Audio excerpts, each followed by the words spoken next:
दोस्तों, Saudi Arabia में एक मुर्दे को गुस्ल देते वक्त एक ऐसा वाकया पेश आया जो कि सुनने वालों के रोंगटे खड़े कर देगा और आपको ये सोचने पर मजबूर कर देगा कि आखिर ये माजरा क्या है। ये एक ऐसा वाकया है जिसको मुकम्मल तफसील आपको आज की इस वीडियो में पेश किया जाएगा। एक ऐसी औरत जो कि गुनाहों की जिंदगी गुजार रही थी, उसका अंजाम क्या हुआ, तमाम तफसीलात आज की इस वीडियो में आपके सामने रखी जाएगी। लिहाजा आपसे गुजारिश है कि आप इस वीडियो को आखिर तक जरूर देखिएगा। दोस्तों, रहीम नाम का एक शख्स बताता है कि वो सऊदी अरब के एक शहर का रहने वाला है और उसका पेशा मैयत को गुस्ल देना है और वो ये काम कई सालों से करता चला आ रहा है और उसने अब तक कई हजार मुर्दे को गुस्ल दिया है और अब उसे ये काम लोगों की खिदमत करने जैसा लगता है और ऐसे ही वो इस दुनिया में नेक नीयत के साथ काम करता है। रहीम बताता है कि अब मैं आपको जो बताने वाला हूँ ये वाकया ऐसा है जो आपको सोचने पर मजबूर कर देगा और आपके रोंगटे खड़े कर देगा। मैं तो सोचता हूँ कि ये वाकया अल्लाह ताला के राज में से एक राज ना हो। फिर मैं ये सोचता हूँ कि अगर मैंने ये वाकया देखा है और अल्लाह ताला ने मुझे दिखाया है तो मुझे लोगों को बताना चाहिए ताकि किसी का जिंदगी बदल सके और वो अपने और अपने लोगों की इस्लाह कर ले। दोस्तों, जो वाकया मैं आपको बताने वाला हूँ ये वाकया अक्सर मुझे सोने नहीं देता और जब भी मुझे ये याद आता है तो मैं डर जाता हूँ और ये वाकया अक्सर मेरी आंखों के सामने गर्दिश करने लगता है। जो हाल मैंने उस औरत की मैयत का देखा था। रहीम बताता है कि वो कब्रिस्तान के साथ ही एक कमरे में रहता था और इलाके में जिसकी भी मैयत होती तो गुस्ल देने के लिए रहीम को ही बुलाया जाता। एक रोज वो अपने कमरे में बैठा हुआ था कि एक लड़का आया और उसे अपने साथ ले गया, मगर जब वो लड़का मुझे अपने इलाके में ले गया तो लोगों का हुजूम था। कुछ औरतें भी ये देखकर वो हैरान रह गया। घर पहुंचकर उसका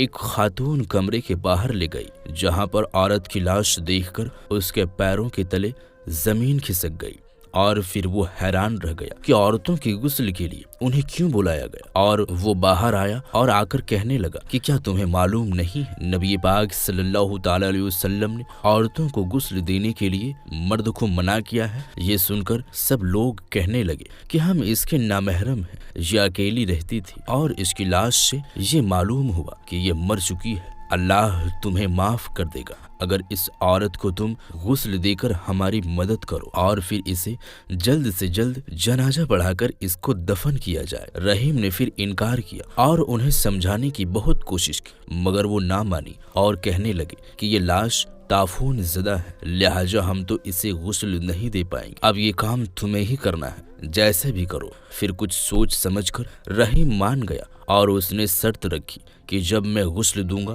तो वहाँ कमरे में एक औरत जरूर मौजूद होनी चाहिए ताकि अगर मैं उसे कोई काम करने के लिए कहूँ तो वो कर सके। लिहाजा उन्होंने लाश के कपड़े उतारे तो लाश वाली औरत जोर जोर से चीखने की आवाजें करने लगी। रहीम ने आगे बढ़कर देखा तो वो भी खौफ के मारे पीछे हट गया। उनमें से एक औरत ने कहा कि लाश के जिस्म को देखो, तो रहीम ने कहा कि यह हराम है, मैं नहीं देख सकता। लेकिन जब उन्होंने बहुत ही इसरार किया तो मेरी नज़र उस औरत के पेट पर पड़ी जिसमें से लातादाद चींटियां बाहर आ रही थी। वो दोनों औरतें भी पीछे हट गई और अब चींटियां उनके पांव पर चढ़ रही थी और उन दोनों औरतों ने कहा कि अब हम तुम्हारी मदद नहीं कर सकते, अब तुम्हें अकेला ही इस औरत को गुस्ल देना पड़ेगा। तो रहीम ने जल्दी जल्दी गुस्ल देना शुरू किया। चींटियां मुसलसल उसके पेट से बाहर निकलती जा रही थी और जब वो उस सुराख को बंद करने की कोशिश करता तो चींटियां और ज्यादा तादाद में बाहर आने लगी।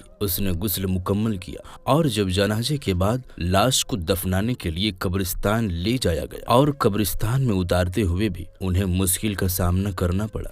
रहीम बताता है कि जब औरत को कब्र में लेटाने के बाद उसका सर किबला रुख करने की कोशिश की गई तो वो हो ही नहीं रहा था और उसका सर दूसरी जानिब फिर गया और जब मैंने फिर से उसका सर किबला की तरफ किया तो फिर से उसका सर दूसरी जानिब फिर गया। हम बार बार कोशिश करते रहे मगर हम नाकामयाब हो गए। आखिर ये फैसला हुआ कि इस औरत इसी तरह दफना दिया जाए और हमने मिट्टी डालकर उसे इसी तरह ही दफना दिया। रहीम बताता है कि जो लड़का मुझे लेने आया था मैंने उससे पूछा कि आखिर बात क्या है जो इस औरत की इस तरह बुरी हालत है। तो लड़का बताता है कि मुझे पूरी बात तो नहीं मालूम, मगर इतना मालूम है कि ये औरत जानिया थी और इसी के वजह से उसके शौहर ने इसे तलाक दे दिया था, क्योंकि इसके कई गैर मर्दों के साथ जिस्मानी ताल्लुकात थे। तलाक के बाद भी औरत यहाँ अकेली रहने लगी और रोजाना हर रात गैर मर्द से मिलने आया करती थी। दोस्तों, एक जानिया औरत एक बेकार औरत के साथ इस दुनिया में ही ये मामला पेश आया, तो आखिरत में उसके साथ क्या मामला पेश आएगा, इस बारे में तो अल्लाह ताला बेहतर जानता है। अल्लाह ताला से दुआ है कि हम सबको नेक अमाल करने की तौफीक अता फरमाए। आमीन सुम्मा आमीन। मज़ीद ऐसे ही वीडियोस देखने के लिए हमारे इस चैनल को सब्सक्राइब ज़रूर कर लें।